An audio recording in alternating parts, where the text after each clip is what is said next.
I told you that you could completely reshape your life, not with some giant, stressful overhaul, but with a few tiny, almost invisible changes? Well, today we're diving into 8 Japanese habits that do exactly that. We're talking about simple, consistent actions that have the power to create just profound, lasting transformation. Have you ever really stopped and thought about this? I mean, how is it that Japan consistently has some of the longest living people on the planet? And on top of that, why are their cities so incredibly clean? And why do people there just seem to have this, this calm sense of purpose? So your first thought might be, oh, it's gotta be genetics, right? Or maybe they just got lucky. But here's the thing, it's not. The real answer is actually way more profound. And honestly, it's something that's accessible to every single one of us. The secret? It's simple, really. It's habits. But we're not talking about huge, life-altering changes. We're talking about tiny habits, the kind of stuff most of us would just overlook. But when you do them consistently, day in and day out, they compound into something truly extraordinary. So let's break it down. All right, so first up, let's talk about habits for progress and purpose. These are the ones that really build momentum and give our lives a much deeper sense of meaning. Okay, our first habit is called Kaizen. Now, I want you to forget all about those huge, drastic New Year's resolutions, the ones we all abandoned by February. Kaizen is the complete opposite of that. Just think about a company like Toyota. They didn't become this global giant by taking massive, risky leaps. No way. They did it by empowering every single worker to find one tiny thing to improve every single day. So how does this actually work in your life? Well, you make the first step so ridiculously easy that you literally can't say no. You want to get fit? Don't think about an hour at the gym. Just do 1 push-up. That's it. You want to read more? Just read 1 single page. See? It completely removes the friction of starting. And what happens is, pretty soon, that 1 push-up becomes 10. That 1 page becomes a whole chapter. The goal isn't some instant transformation. It's all about building unstoppable momentum. Okay, so from those small steps, let's jump to a really big idea. Ikigai. This is basically your reason for being. It's the thing that gets you jumping out of bed in the morning. And get this, in Okinawa, a place that's famous for having tons of people who live past 100, almost everyone can tell you their Ikigai.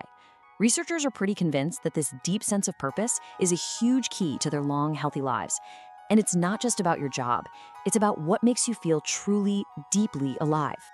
So you might be wondering, okay, that sounds great, but how do I find it? Well, the Japanese use this really simple framework. Your Ikigai is found right at the intersection of these 4 questions. And hey, you don't need to have all the answers right this second. But just starting to ask yourself these questions, that alone can put you on the path to a much more meaningful life. All right, now let's switch gears and look at some habits that directly nurture our physical and mental well-being. This is the good stuff for your body and your mind. Okay, this next habit is honestly one of the simplest and most powerful things you can do for your health. It's called Hara Hachi Bu. In Okinawa, people actually say this phrase before every meal, and it's a mindful reminder not to overeat. And the science behind it is fascinating. It takes about 20 minutes for your stomach to send the signal to your brain that you're full. Think about that. That means if you eat until you feel completely full, you've actually already gone too far. You've overeaten. Now, this 80% rule, I want to be really clear, this isn't about restriction or dieting at all. It's about awareness. It's just about pausing for a second during a meal and asking yourself, am I actually still hungry?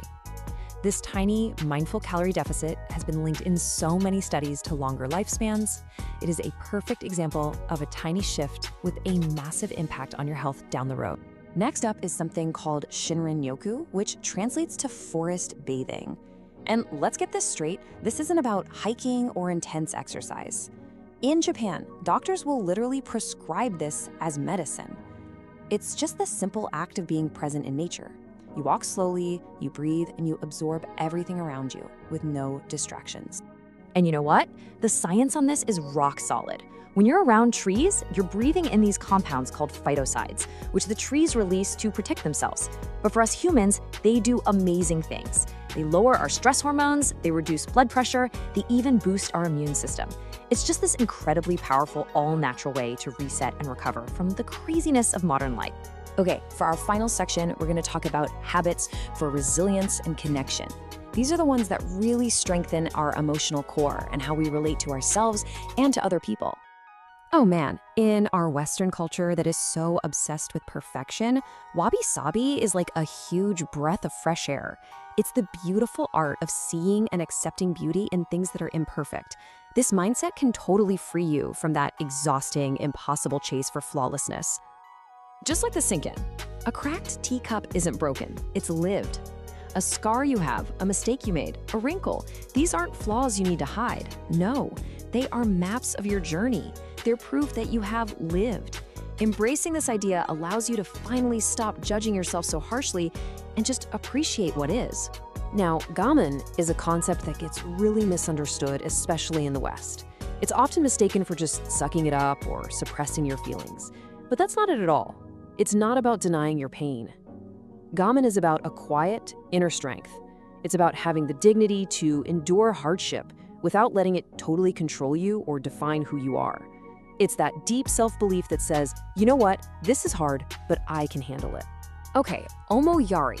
This is a beautiful form of compassionate consideration. It's the reason why people are so quiet on trains in Japan, or why you see fans cleaning up the entire stadium after a match. It's the simple, powerful act of pausing to ask, how are my actions going to affect the people around me? And when a whole society practices this, it just creates this incredible foundation of trust and seriously reduces everyone's stress. And our final habit, Kintsugi, is just this stunning metaphor for resilience. It's the Japanese art of repairing broken pottery. But here's the key. Instead of trying to hide the cracks, they're mended with gold lacquer. This makes the piece even more beautiful and valuable specifically because it was broken. The damage isn't hidden, it becomes a celebrated part of its history, something to be honored. So we've just covered 8 really powerful principles, which is great. But the real question now is, what are you gonna do with all this? So let's do a quick recap. We have Kaizen for that steady 1% progress. Ikigai to find your deep purpose. Hara Hachi Bu for mindful health. Shinrin-yoku for finding calm in nature. Wabi Sabi for self-acceptance. Gaman for inner strength. Omoiyari for connection. And Kintsugi for that beautiful resilience. Now remember, the goal is not to do all of these at once. Just pick one. I mean, this is basically the spirit of Kintsugi applied to our own lives, right? Our scars, our failures, all the hardships we go through, those aren't things we need to hide. When we learn from them and rebuild ourselves, they actually become our greatest sources of strength and beauty. They become our gold. So if you take away just one thing from all of this, let it be this. Real, lasting change doesn't come from some giant heroic leap. It comes from building a life one tiny, intentional choice at a time. It is always, always about consistency, not intensity. And so that leaves us with one final, really important question for you. Looking back at these 8 habits, which one speaks to you right now? What is the one tiny, almost invisible action you can take today? Because that one small step, well, that's where everything begins.